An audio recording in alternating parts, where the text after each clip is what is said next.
Hey, welcome back to the videos. This is the third and last installment in the Scruggs Style and Waltz Time series. We could go on and on with just dozens of videos about playing Waltz Time, and my goal was not to get too deep into this, but just to give you kind of a primer, something to get you started, help you understand a little bit about how Scruggs Style may work on a basic level in Waltz Time. But we would be really remiss if we didn't include playing some backup in Waltz Time, because if you only concentrate on your solos, then you're going to be pretty shallow one-dimensional banjo player, because playing backup is probably more important than your solos, and you'll be doing a lot more of it on any song in any time signature in a jam session than you will be playing solo or in a band. So let's conclude the series with playing some backup in Waltz Time. The cool thing about this is, Scruggs players don't necessarily invent radical new licks that only work in Waltz Time. They, generally speaking, do what Earl did, which was to move standard licks from the other pulses, like 4 beats and 2 beat pulses, over to 3 beats. And sometimes they need, some slight alterations, modifications to make them work. Sometimes you can play the lick verbatim, but you just need to make it feel like it fits in the rhythmic structure of 3 beats. So let's do that. Let's take some standard Scruggs licks and move them into Waltz Time. I've got my metronome set at about 110, a little bit higher this time. And I'm going to start with some position licks based on the chord shapes that most Scruggs players know. The first lick we'll take is the boogie woogie, or what some people call the 6 white horses lick.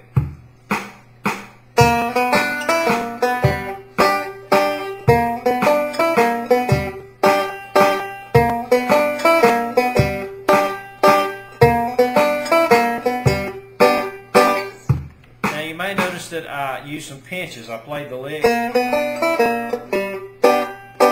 Typically when we play this lick in, say, a cut time or common time, we'll actually play some grace notes instead of pinches. Maybe the 4th and the 1st string. The 1st string will become a grace note, a filler note in between the phrases. But the actual lick itself only takes 2 beats. So we have 3 beats to work with, but we need the emphasis to be strong on the 1 usually. Not every 1 beat has to be strong, like the beginning of each measure, but you should have some strong, weak emphasis going on. 1, 2, 3, 1, 2, 3, 1, 2, 3. So I'm going to begin the lick on the 1 beat and then use the pinches to maybe fill things out, but I could use some roll patterns after the lick. So let's try mixing those ideas together. Here's the lick with a pinch. Now here's the lick with a roll afterwards.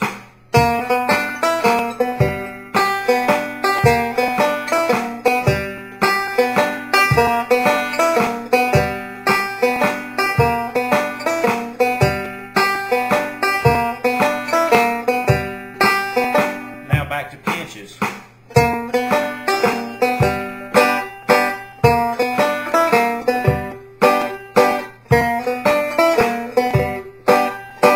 So we can get more variety that way, and you can come up with just dozens and dozens of variations, different ways you could come in and out of the pattern. But again, the main goal here is to get you to recognize that you can take a standard Scruggs lick like the 6 white horses or the boogie woogie lick, whatever you like to call it, into 3 beats without a whole lot of trouble. And then you'll have to make a taste decision. You'll have to try this boogie woogie lick in the background on a 3/4 time song as part of your backup routine, and then just decide, do I really like the sound of that in this particular instance? Does it match the mood? Does it blend well with what the other instruments may be doing? So you always have to listen when you're playing backup. But mathematically it does work. Physically you can make it work, and you just have to decide where and when you want to use it. Now let's move up to the D shape chord and what I call scrolling ideas. Ideas that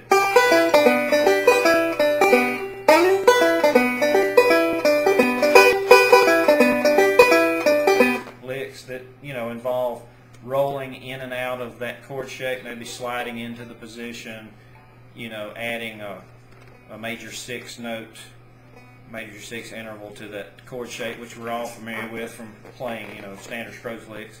And we're going to make these fit 3 beats measure instead of 4.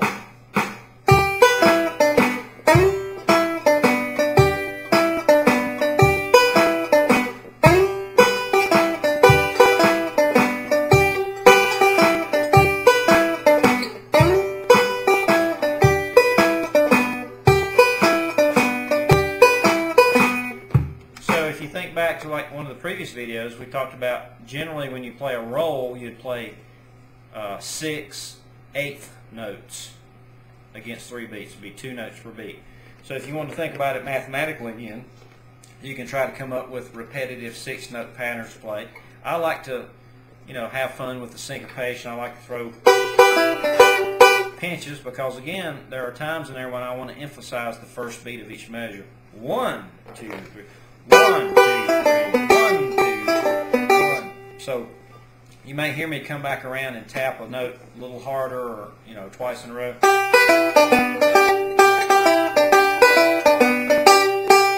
because I want to emphasize that 1, when it comes up, because that's the kind of pulse that we're looking for.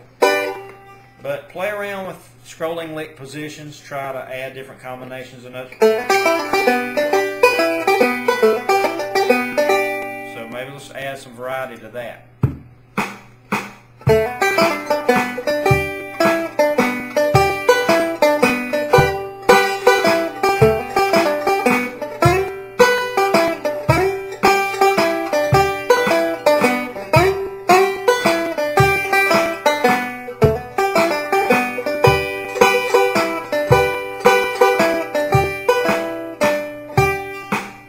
So you have a lot of chances to play around with this and get some pretty good ideas.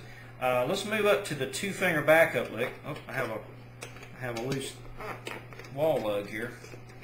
These old wall lugs are about stripped out on me. I have to keep checking them occasionally to get loose on me. Let's move up to the 12th fret for G here, and we know our standard, we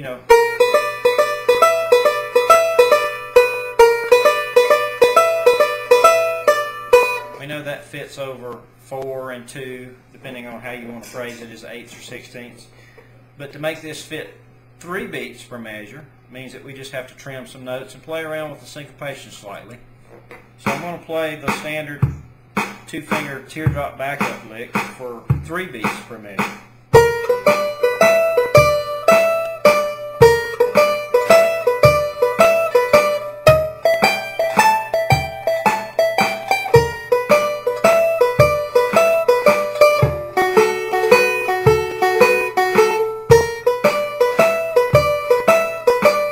Also add the variations that we hear Earl and other players play, the chromatic note and the blues note.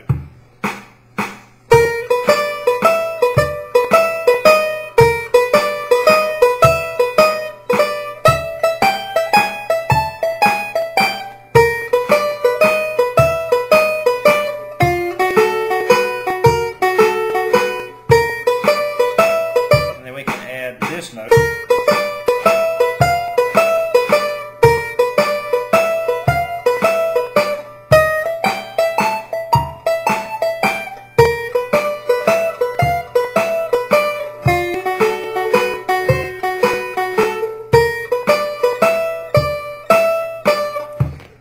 That's just the tip of the iceberg. You can play around with variations on this, try different syncopated patterns. You can come in and out of the notes slightly differently. But again, you're just taking a standard Scruggs lick that you already know.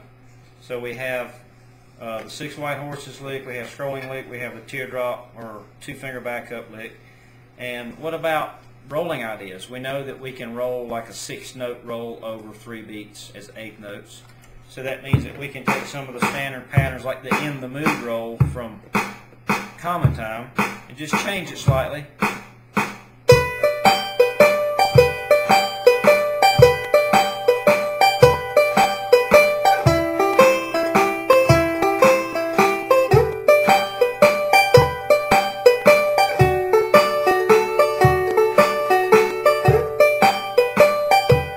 And then we can add the 5th.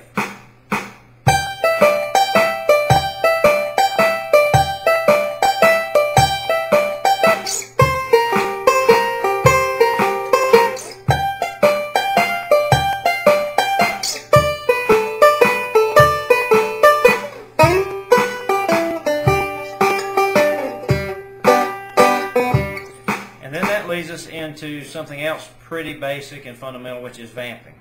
When we're vamping 4 beats or 2 beats, we're just counting slightly differently. But the vamp itself won't change. We're just trying to emphasize 3 beats a measure instead of 4 or 2. So let's try the vamp.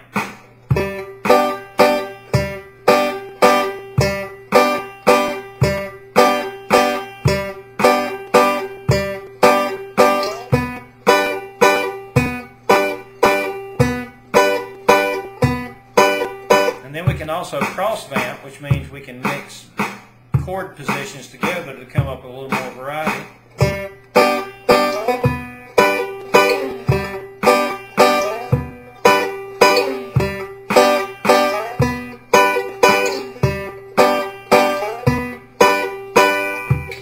So hopefully you can see that instead of wondering about learning an entire new vocabulary of strange licks that only work in 3/4 time, we pretty much as Scruggs players can take the standard licks we know with a little modification, a little alteration, and a little change in the way we syncopate the notes and where we put emphasis. We can make pretty much all those standard licks work. Some of the licks will have to be greatly modified to work. Licks like this, because they're really designed to work over 4.